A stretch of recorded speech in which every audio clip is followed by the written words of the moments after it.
आज हम स्टार्ट करेंगे हमारा next lesson, the P block element. क्या नाम है? The P block elements. तो अगर हम पी ब्लॉक एलिमेंट की बात करें तो पी ब्लॉक पीरियोडिक टेबल हम लोग जानते हैं बहुत अच्छे से, हमने 11th के अंदर बहुत अच्छे से पढ़ी हुई है पीरियोडिक टेबल।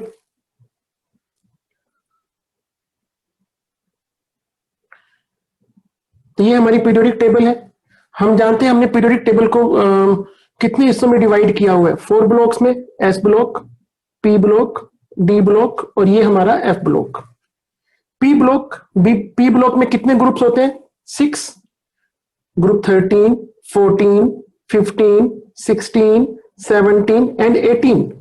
13, 14, 15, 16, 17 एंड 18। ओके, तो ग्रुप 13 और 14 तो हमने 12th क्लास के 11th के अंदर पढ़ा हुआ है। तो 12th क्लास में हम लोग क्या पढ़ेंगे? Group 15, 16, 17 and 18। So let us start our group 15। Group 15 में कौन कौन से एलिमेंट आते हैं? तो ग्रुप 15, तो अगर हम बात करें हमारे ग्रुप 15 की, तो ग्रुप 15 में हमारे होते हैं नाइट्रोजन, फास्फोरस, आर्सेनिक, एंटीमनी और बिस्मिथ। कौन कौन से एलिमेंट है बेटा? नाइट्रोजन, फास्फोरस, आर्सेनिक, एंटीमनी और बिस्मिथ। इनको हम याद भी रख सकते हैं बड़ी आसानी से। तो इनको याद रखने का क्या मेथड है? नाना, पाटेकर, असरानी, सब बिकेंगे। क्या मेथड है? नाना, पाटेकर, असरानी, सब बिकेंगे। ओके बेटा, तो इस तरीके से हम इनको याद रख सकते हैं। अब अगर हम बात करें इनकी प्रॉपर्टीज की, देखो ये चैप्टर बहुत अच्छा चैप्टर है। इसमें से जो क्वेश्चन आते हैं वो रीजनिंग के क्वेश्चन आते हैं सब, तो हमें रीजनिंग पे ध्यान देना है। तो सबसे पहले हम इनकी प्रॉपर्टीज की बात करते हैं। तो let us start first of all atomic size. अगर हम एटॉमिक साइज की बात करें तो जैसा कि हम जानते हैं पीरियोडिक टेबल हमने 11th में की है कि जब हम लेफ्ट टू राइट जाते हैं, जब हम along a period left to right जाते हैं तो एटॉमिक साइज डिक्रीज होता है।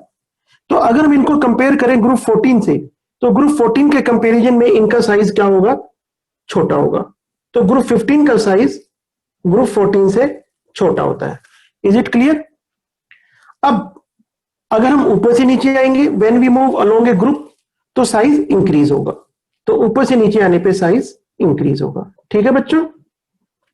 अब अगर हम बात करें इलेक्ट्रॉनिक कॉन्फ़िगरेशन की, इलेक्ट्रॉनिक कॉन्फ़िगरेशन, तो नाइट्रोजन के आउटरमोस्ट सेल में कितने इलेक्ट्रॉन होते हैं? 7। तो अगर हम कॉन्फ़िगरेशन लिखेंगे तो क्या होगा? 1s2, 2s2, 2p3। तो अगर हमें कोई पूछे कि पी ब्लॉक का जनरल कॉन्फ़िगरेशन क्या है, तो पी ब्लॉक का जनरल कॉन्फ़िगरेशन क्या होगा? ns2, np3। ओके बच्चों, ठीक है यहां तक? Now let us start. चलते हैं हम आगे थोड़ा सा। इसके बाद अगर हम बात करें आयोनाइजेशन एनर्जी, तो व्हाट इज आयोनाइजेशन एनर्जी? तो आयोनाइजेशन एनर्जी हम बहुत अच्छे से जानते हैं। It is the amount of energy required to remove the valence electron from an isolated gaseous atom. तो आइसोलेटेड गैसियस एटम में से इलेक्ट्रॉन निकालने के लिए जो एनर्जी हमें चाहिए, उस एनर्जी को हम बोलते हैं आयोनाइजेशन एनर्जी। ओके बच्चों, तो जब हम अगर हम इसको कंपेयर करें ग्रुप 14 से, तो ग्रुप 14 के कंपैरिजन में इनका साइज क्या है? छोटा। अगर साइज छोटा है तो न्यूक्लियस और वैलेंस इलेक्ट्रॉन में अट्रैक्शन क्या होगा? ज्यादा होगा। अट्रैक्शन ज्यादा होगा तो इलेक्ट्रॉन निकालना मुश्किल होगा। मुश्किल होगा तो आयोनाइजेशन एनर्जी ज्यादा होगी। तो ग्रुप 15 की आयोनाइजेशन एनर्जी ग्रुप 14 से ज्यादा होती है। ठीक है बच्चों? और अगर हम ऊपर से नीचे आएंगे, जब हम अलोंग ए ग्रुप आएंगे, तो जब हम ऊपर से नीचे आएंगे तो साइज इंक्रीज होगा। साइज इंक्रीज होगा तो न्यूक्लियस और वैलेंस इलेक्ट्रॉन में अट्रैक्शन कम होगा, तो आयोनाइजेशन एनर्जी डिक्रीज होगी। ठीक है बच्चों? चले आगे। इसके बाद अगर हम इसकी नेक्स्ट प्रॉपर्टी देखें, मेटेलिक कैरेक्टर। हमने 10th क्लास के अंदर पढ़ा था मेटल क्या होते हैं? मेटल वो होते हैं जो इलेक्ट्रॉन को लूज करते हैं। जो इलेक्ट्रॉन को जितनी इजीली लूज कर देता है उतना ही अच्छा मेटल होता है। और यही हम लोगों ने 11th में पढ़ा था। इसी को हम इलेक्ट्रोपॉजिटिविटी भी कहते हैं। What is electropositivity? Tendency to lose electron. तो जैसे जैसे हम ऊपर से नीचे आएंगे, जब हम एक ग्रुप में ऊपर से नीचे आएंगे तो साइज इंक्रीज होगा, साइज इंक्रीज होगा तो न्यूक्लियस और इलेक्ट्रॉन में अट्रैक्शन कम होगा, अट्रैक्शन कम होगा तो इलेक्ट्रॉन निकालना इजी होगा, तो मेटेलिक करैक्टर इंक्रीज करेगा। तो nitrogen, phosphorus, arsenic, antimony and bismuth. तो नाइट्रोजन और फास्फोरस हमारे क्या होते हैं? Non metal. आर्सेनिक और एंटीमनी क्या होते हैं? मेटलॉइड। और बिस्मिथ हमारा क्या होता है? मेटल। ओके बच्चों, ठीक है यहां तक? चलो आगे नेक्स्ट करते हैं प्रॉपर्टी। इसके बाद नेक्स्ट प्रॉपर्टी क्या है हमारी? बहुत ही इंपॉर्टेंट है, ऑक्सीडेशन स्टेट। ऑक्सीडेशन स्टेट पे हमारे कुछ क्वेश्चन बन जाते हैं, बहुत अच्छे क्वेश्चन बनते हैं। देखिए अभी हम लोगों ने पढ़ा कि ग्रुप 15 के जो एलिमेंट हैं they have 5 electron in their outermost shell. तो अगर इनको अपना ऑक्टेट कंप्लीट करना है तो कितने इलेक्ट्रॉन की जरूरत है इनको? 3 इलेक्ट्रॉन्स की। तो ग्रुप 15 के जो एलिमेंट्स होते हैं दे शो -3 ऑक्सीडेशन स्टेट। ओके बच्चों, कौन सी ऑक्सीडेशन स्टेट दिखाते हैं? -3।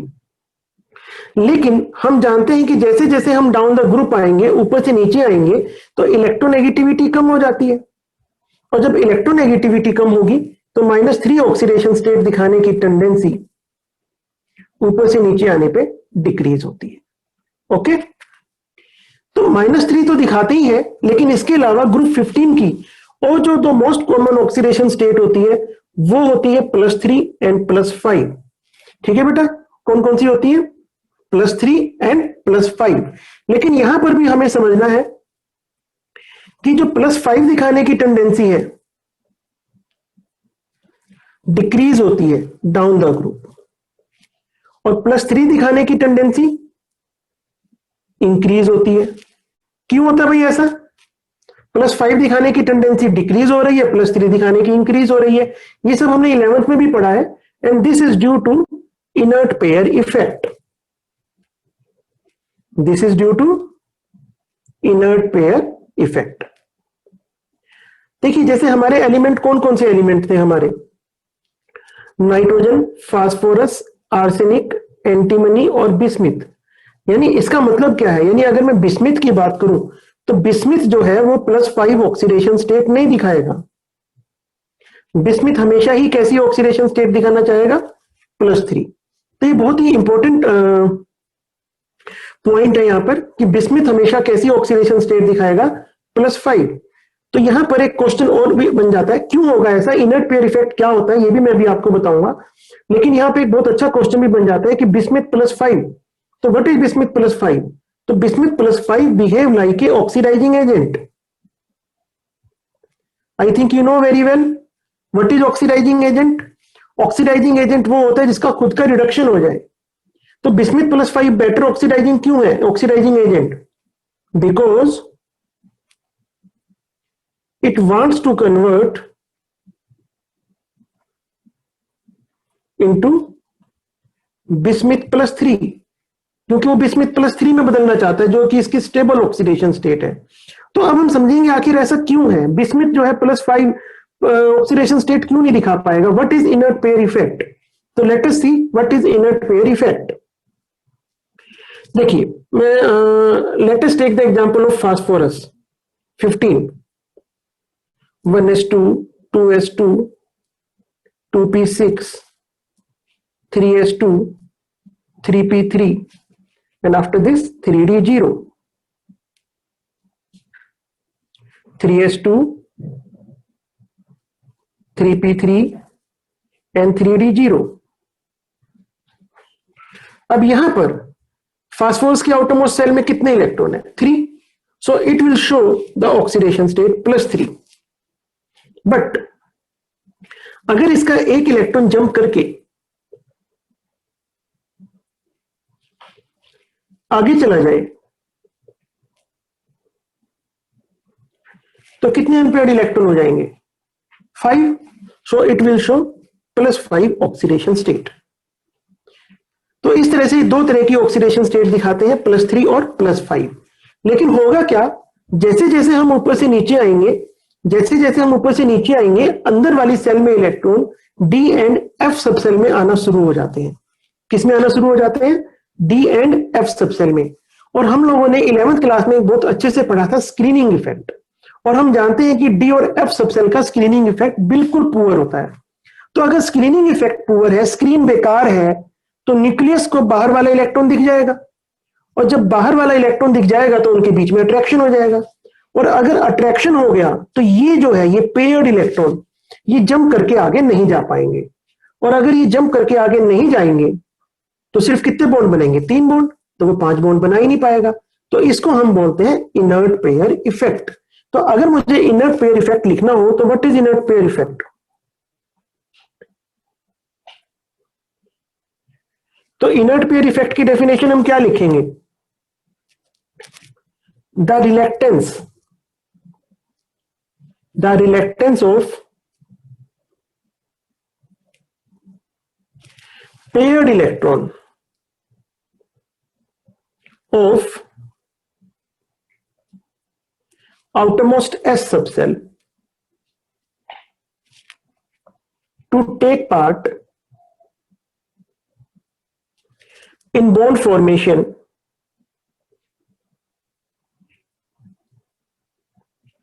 due to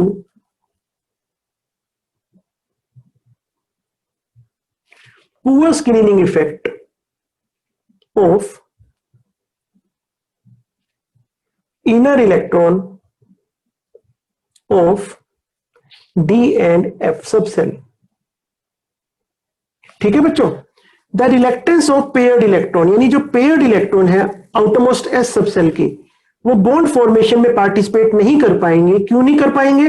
क्योंकि अंदर वाली सेल में इलेक्ट्रॉन किसमें प्रेजेंट है? डी और एफ सबसेल में, जिनका स्क्रीनिंग इफेक्ट पुअर है, जिसकी वजह से न्यूक्लियस को बाहर वाला इलेक्ट्रॉन दिखाई दे जाएगा और फिर वो जंप करके आगे नहीं जा पाएगा। ओके बच्चों, इज इट क्लियर? अब यहां पे हमारे बहुत अच्छे क्वेश्चन बनते हैं। देखिए यहां पे एक बहुत अच्छा क्वेश्चन है, nitrogen can show +5 oxidation state but cannot form 5 bonds।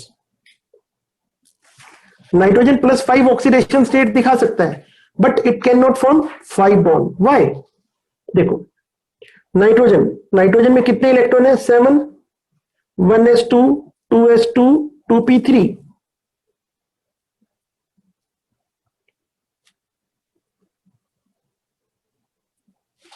तो यहां पे हमारे पास नाइट्रोजन के पास कितने अनपेयर्ड इलेक्ट्रॉन है? 3। तो 3 बॉन्ड बना सकता है। अगर 5 बॉन्ड बनाने हैं तो इस 2s वाले इलेक्ट्रॉन को जंप करके आगे जाना पड़ेगा, लेकिन हम जानते हैं कि सेकंड सेल में हमारे पास सिर्फ 2 ही सब सेल होती है, एस और पी, डी होती ही नहीं है, तो इसलिए वो 5 बॉन्ड बना ही नहीं सकता। तो यहां पे हमें सिंपल सा एक आंसर लिखना है, क्योंकि हमारे जो क्वेश्चन आते हैं मैक्सिमम 1 मार्क्स क्वेश्चन आते हैं, because nitrogen do not contain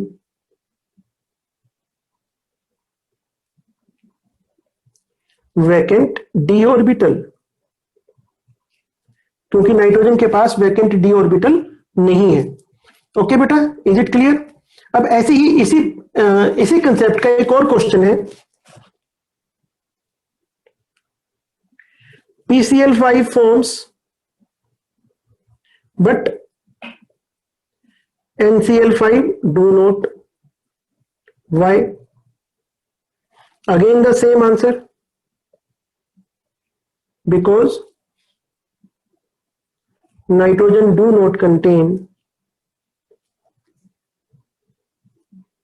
vacant d orbital।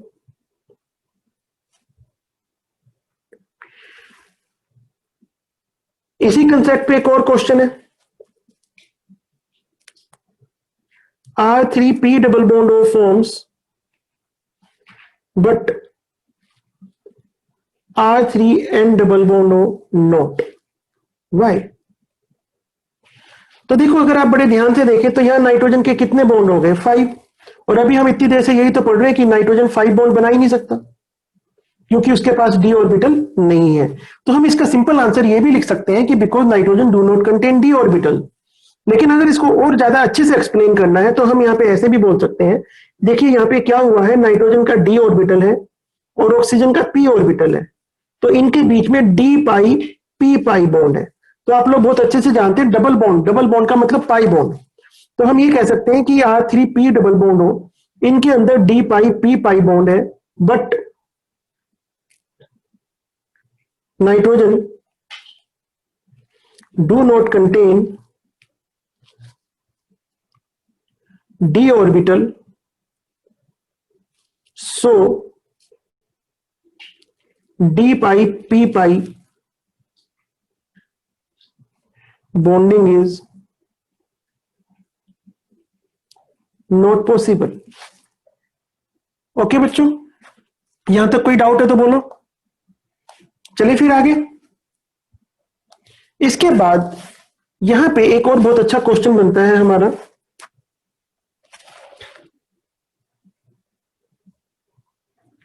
why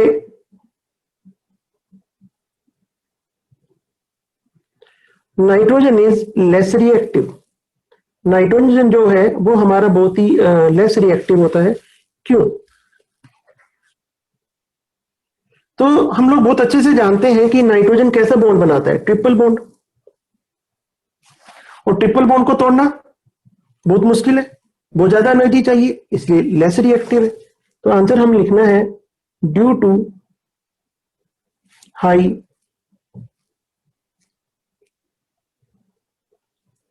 bond dissociation energy of N triple bond N।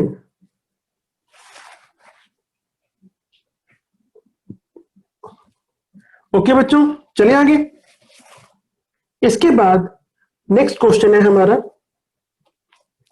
Question से पहले हम लोग एक चीज और कर लेते हैं। प्रॉपर्टी है हमारी कैटिनेशन। तो ये कैटिनेशन प्रॉपर्टी आप लोगों ने 10th क्लास में भी पढ़ी होगी। So what is catenation?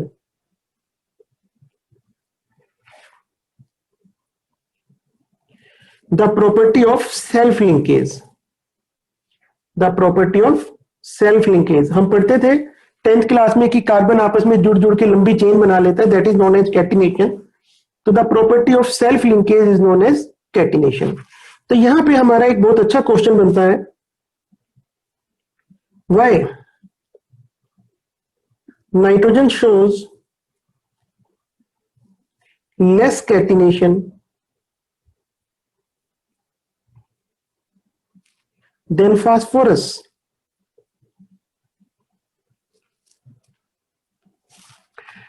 तो देखो बड़ा सिंपल सा रीजन है, N सिंगल बॉन्ड N।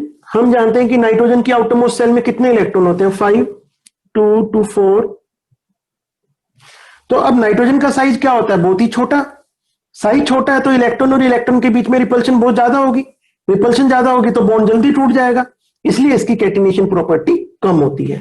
तो इसका आंसर है due to small size of nitrogen